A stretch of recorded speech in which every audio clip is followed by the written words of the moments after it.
Mentiras por amor, capítulo 2 de Bárbara Cartland. Y bien que parecías necesitarlo, comentó Emily. Carmela, querida, ¿cómo pudo haberte pasado esto en tan poco tiempo? Papá murió a fines de enero y no pude escribirte, porque ignoraba dónde estabas. En Francia, primero con unas amistades de la abuela, después con otras, contestó Emily.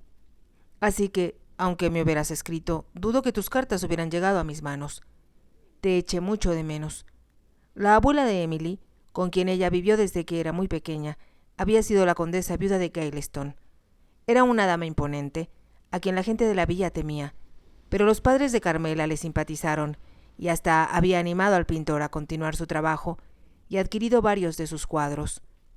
Como había pocas criaturas de la edad de Emily con quienes su abuela le permitiera tratar, Carmela era invitada con frecuencia al castillo, y cuando ambas se convirtieron en amigas inseparables, fue con la aprobación total de la condesa. Pero, conforme creció, Emily empezó a viajar y a permanecer largas temporadas en casa de amistades de la condesa, a pesar de que su abuela, por su estado de salud, no solía acompañarla. El conocimiento que Emily tenía del mundo era muy diferente al de Carmela, y sin embargo, apenas regresaba, la amistad de ambas continuaba como siempre, y Carmela se sentía feliz de ser su confidente y de escuchar sus aventuras, no con envidia, sino con admiración. Fui todo un éxito, exclamaba entusiasmada Emily, y Carmela estaba segura de ello. Ahora, todo volvía a ser como en los viejos tiempos, pensó Carmela. Emily disponía las cosas y ella se sentía feliz de obedecerla. ¿Qué planes tienes?, le preguntó. Los caballos atravesaban una imponente verja de hierro en la entrada del camino, de más de 1 kilómetro, que llevaba al castillo. De eso tengo que hablarte, y también de por qué necesito tu ayuda. ¿Mi ayuda? Emily se volvió hacia ella y dijo en un tono muy diferente de voz: «¿Me ayudarás, Carmela? Prométeme que lo harás». «Por supuesto que sí, querida. Sabes que haría cualquier cosa que me pidieras». «Sabía que dirías eso. Lo que te voy a pedir te parecerá un tanto extraño, pero al venir a buscarte presentí que no me fallarías». «¿Por qué iba a hacerlo?», preguntó Carmela, intrigada. «Tú siempre has sido muy dulce y buena conmigo». Espero, preguntándose por qué su amiga estaba tan seria, y comprendió, sin necesidad de palabras, que estaba a punto de pedirle algo poco usual y tal vez difícil.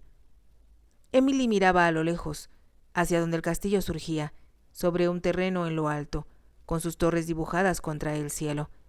Estaba construido sobre cimientos antiguos, pero en realidad era un edificio bastante moderno, que la condesa había adquirido cuando buscaba un lugar donde residir después de sacudirse el polvo de Gaileston. Con frecuencia, Carmela había oído relatar la historia.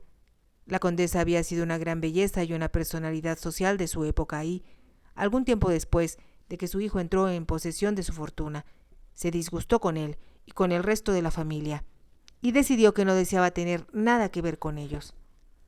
Después de una larga serie de amargas discusiones y de cartas que se cruzaron entre ellos, la condesa abandonó la residencia de viuda, donde se había mudado cuando su hijo tomó posesión del título y de la propiedad. Se llevó cuanto poseía y les dijo a los Gale, de una vez por todas, que no deseaba verlos nunca más. A los otros les extrañó que hablara en serio, sobre todo porque se llevó consigo a su pequeña nieta. Ella era, en realidad, uno de los motivos de discusión, ya que la madre de Emily había muerto al dar a luz a la pequeña, y la condesa comprobaba la forma en que su hijo la criaba. Como el padre de Emily estaba mucho más interesado en la educación de su hijo que en la de ella, estuvo de acuerdo con que su madre se hiciera cargo de la niña, pensando que así, tarde o temprano, la criatura propiciaría una reconciliación entre ellos. Sin embargo, la condesa se mudó a otra parte de Inglaterra y no tenía la más mínima intención de ser conciliatoria. Y como su hijo era casi tan obstinado como ella, el rencor se hizo más hondo, hasta que cesó toda comunicación entre ellos. Después, la condesa murió, y cuando Emily se fue a Francia a visitar a unas amistades de su abuela, Carmela se había preguntado si buscaría a la familia que nunca conoció, ya que era evidente que no debía vivir sola en el castillo sin una dama de compañía. «Vamos a casa», le decía Emily en ese momento, «y te lo contaré todo en cuanto estemos solas». Tengo una gran curiosidad, afirmó Carmela. ¿Vive alguien en el castillo? No, nadie por el momento. La forma en que hablaba Emily no era muy natural, y Carmela no podía dejar de preguntarse qué era lo que tenía que contarle, y en qué le atañía a ella en lo personal. Al mismo tiempo, daba gracias por haber podido abandonar la vicaría y el ambiente que la rodeaba.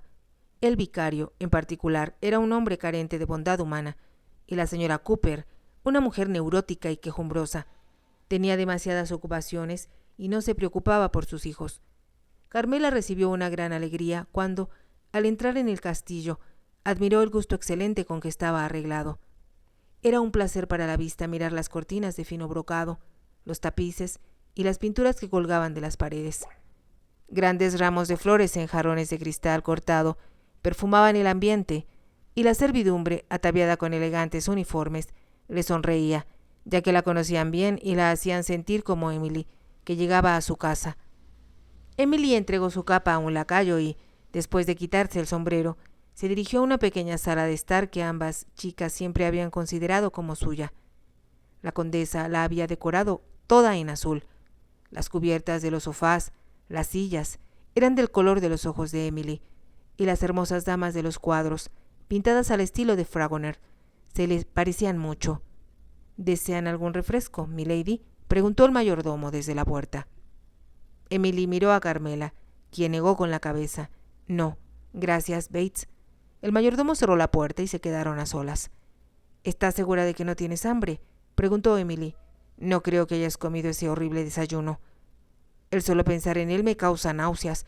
Oh, Emily, no sirvo para cuidar niños, especialmente a estos. No me sorprende. ¿Quién te metió en la cabeza la absurda idea de que podías ser feliz en esa casa? ¿Qué otra cosa podía hacer? Debiste suponer que yo quería que vinieras conmigo. Y no me digas que era por orgullo, porque no te creería. Ambas rieron, porque el orgullo de la gente era un viejo chiste entre ellas. Cuando la gente habla de caridad siempre se refiere al hecho de dar dinero. Les había dicho la condesa en cierta ocasión, pero es bastante más difícil y caritativo darse uno a la gente. A las muchachas les había parecido aquella una idea divertida y, algunas veces, Emily volvía al castillo para decir a su abuela: «He sido muy caritativa esta tarde, abuela. Hablé durante 10 minutos con la aburrida señorita Dobson. Estoy segura de que subí varios escalones hacia el cielo».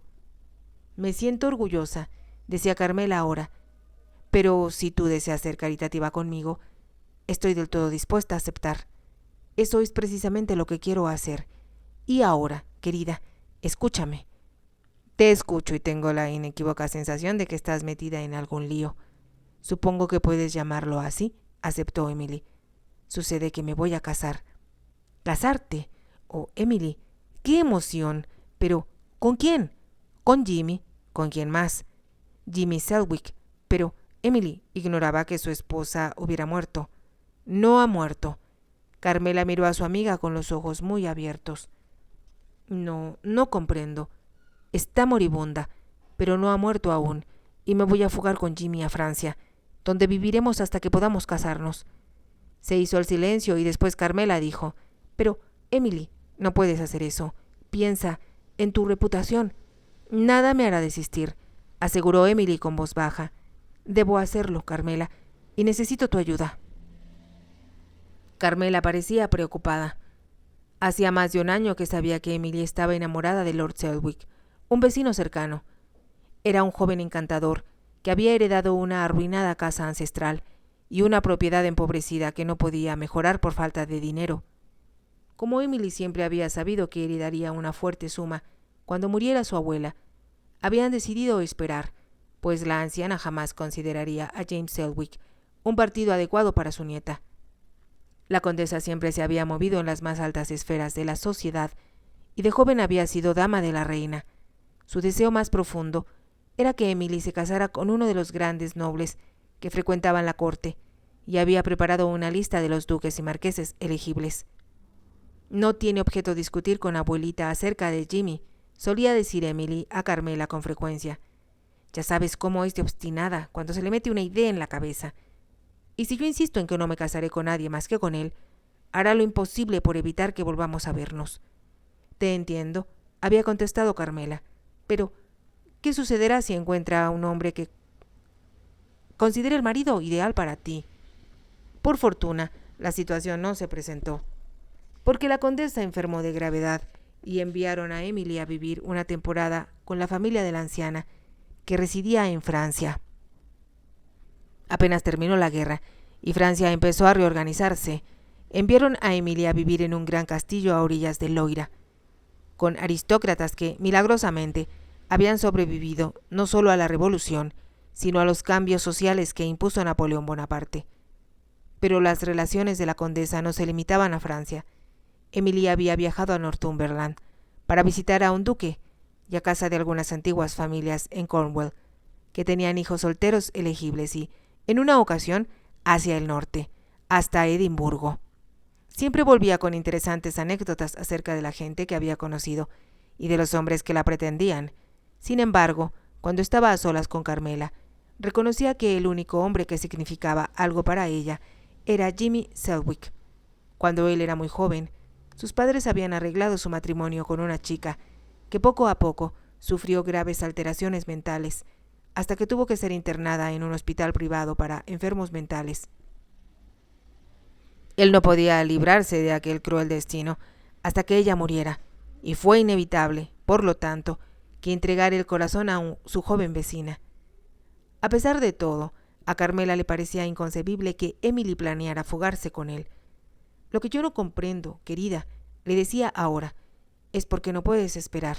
Si la esposa de Jimmy está a punto de morir, unos meses o tal vez un año más de espera no importarán. Mientras hablaba, pensó que incluso ahora importaría menos, ya que como la condesa había muerto, nadie podía forzarla a casarse con otro. Me imaginé que ibas a decir eso, pero es que hay otras complicaciones. ¿Cuáles? Acabo de saber, al regresar de Francia a Londres, que mi abuela me dejó en herencia una cuantiosa fortuna. Una cuantiosa fortuna, repitió Carmela. Es enorme, enorme en verdad. Jamás pensé que ella tuviera tanto. Después de una pausa, Emily continuó diciendo: ¿Cómo sabes? Se disgustó con mi padre y el resto de la familia. Decía que siempre esperaban que ella pagara todo, y eso la molestaba. Por la forma en que vivían aquí, siempre supuse que era rica. Sí, claro, rica bajo normas ordinarias, asintió Emily, pero no con una fortuna tan grande que casi no puedo creerlo. Siempre lo tuvo en secreto. Supongo que no querría que tu padre lo supiera. Ahora me percato de ello, pero eso ya ha empezado a complicar las cosas. ¿Por qué? Tan pronto como vi al abogado, que esperaba mi regreso de Francia, abandoné Londres y vine a casa. Carmela la miraba intrigada, mientras Emily proseguía. Comprendí que debía fugarme con Jimmy antes que él se enterara de mi fortuna y de que los Gale intentaran echarle mano. No entiendo. Es muy sencillo. Primero que nada, si Jimmy sabe lo rica que soy, no se casará conmigo. ¿Por qué piensas eso? Porque él creerá que todos los que lo van a considerar un cazafortunas y su orgullo no lo tolerará. Por lo tanto, me dejaría y eso me destrozaría el corazón. Carmela no pudo evitar estar de acuerdo con ella. El razonamiento de Emily era correcto. James Selwick era un hombre orgulloso. Le disgustaba el hecho de no poder reparar su casa, ni manejar su propiedad en la forma que habría deseado. También era en extremo sensible respecto a la tragedia de su esposa, y Carmela sabía que al principio había luchado contra el amor que la inspiraba a Emily, pues consideraba que no tenía nada que ofrecerle. Había sido Emily quien se enamoró de él cuando lo conoció durante una cacería, entregándose con tenacidad a la labor de conquistarlo. Carmela conocía los múltiples pretextos que había inventado para tener la oportunidad de encontrarse con él, tanto para visitarlo en su casa como para obligarlo a venir al castillo. Cuando al fin él claudicó, perdidamente enamorado, Emily había temido perderlo.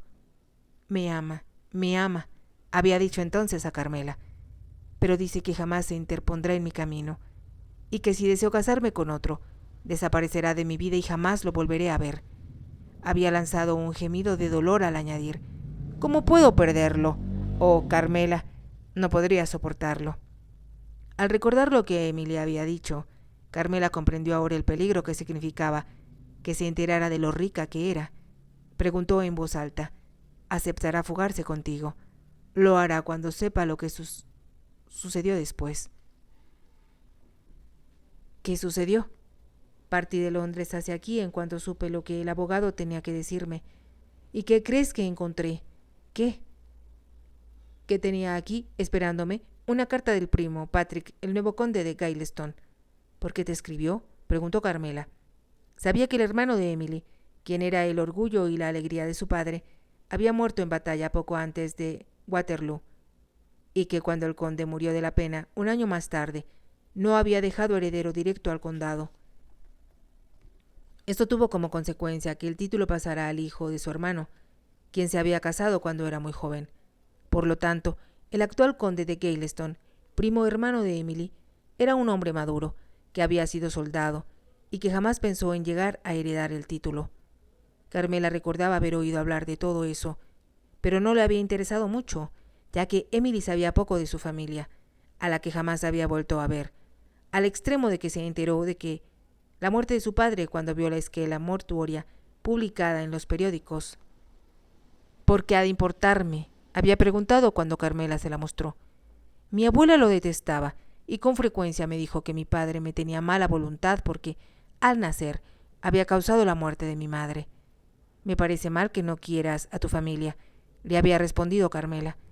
Abuelita dice siempre que tú escoges a tus amigas, pero que te imponen a tu familia, había replicado Emily. Ahora Carmela pensó que era normal que los familiares de Emily se interesaran por ella, ya que estaba sola en el mundo, aunque era ya un poco tarde, considerando que no la habían visto desde que tenía 5 años. ¿Qué te dice el nuevo conde?, preguntó. Los labios de Emily se apretaron y dijo con voz dura: me informa que, como mi abuela murió, él es ahora mi tutor, y me ordena, como si fuera un miembro de sus tropas, que vaya a Gaileston de inmediato, pues tiene planes para mi futuro. Carmela lanzó una exclamación ahogada. No puedo creer que te haya escrito en ese tono. Lo hizo. Verás la carta, y si piensa que lo voy a obedecer, está equivocado. Pero si es tu tutor, se declara como tal, solo porque se ha enterado del dinero que me dejó mi abuela, la interrumpió Emily. No soy ninguna tonta. Si hubiera sido una cantidad pequeña, el primo Patrick no se habría ocupado de mí. Ni siquiera le habría interesado si estaba viva o muerta. Pero, como soy una heredera, todo es diferente. ¿Cómo puedes estar segura de que él es así? Le molestaba la dureza de la voz de Emily y la expresión de sus ojos. Estropeaban su belleza, y Carmela la quería demasiado para no entristecerse cuando la veía amargada o cínica. La abuela decía que eran una pandilla de buscadores de dinero, y tenía razón. Estoy segura de que ahora que se enteró de los millones que poseo, el primo Patrick quiere echar mano de ellos. Vamos, Emily, creo que exageras, protestó Carmela. ¿Por qué lo defiendes? Papá murió hace ya 10 meses, pero solo hasta ahora, cuando la abuela ha muerto también. El nuevo conde me ordena ir a Gaileston. Prefiero morirme. No hablas en serio. Emily lanzó una carcajada. No, no es en serio. Voy a vivir y a casarme rápido con Jimmy, antes que él se entere de lo rica que soy. Una vez que estemos casados, no habrá nada que pueda hacer, ni él ni el conde. Es verdad, estuvo de acuerdo Carmela, pero no puedes casarte con Jimmy hasta que su esposa muera. Está moribunda, ya te lo dije. Jimmy recibió una carta del doctor que la atiende, donde le dice que tiene un tumor cerebral. Ya he preguntado a varias personas, y todas me aseguraron que quien tiene esa enfermedad no vive mucho tiempo. No puedo mentir y decir que lo lamento, y sin embargo, Emily, quisiera que esperaras un poco antes de hacer alguna tontería. Por eso tengo cuidado de no correr riesgos, pero ¿y si el conde descubre tu paradero y te obliga a regresar? Ese es el argumento que usaré para convencer a Jimmy de que me lleve consigo. Le mostraré la carta del primo Patrick y comprenderá que habla en serio. Hizo una pausa antes de continuar. Adivinará que hay algún motivo oculto en ese súbito interés, pero no permitiré que sepa qué es el dinero. Haré énfasis en que soy una Gale, por lo tanto, quedo bajo la tutela del conde y, como soy joven y, por supuesto, atractiva, ¿crees que Jimmy accederá? Lo hará, porque en el fondo así lo desea y sabes, también como yo, que me ama. Si te ha gustado, te invito a que te suscribas, a que me regales un me gusta y actives la campanita para poder seguir escuchando esta historia. Gracias.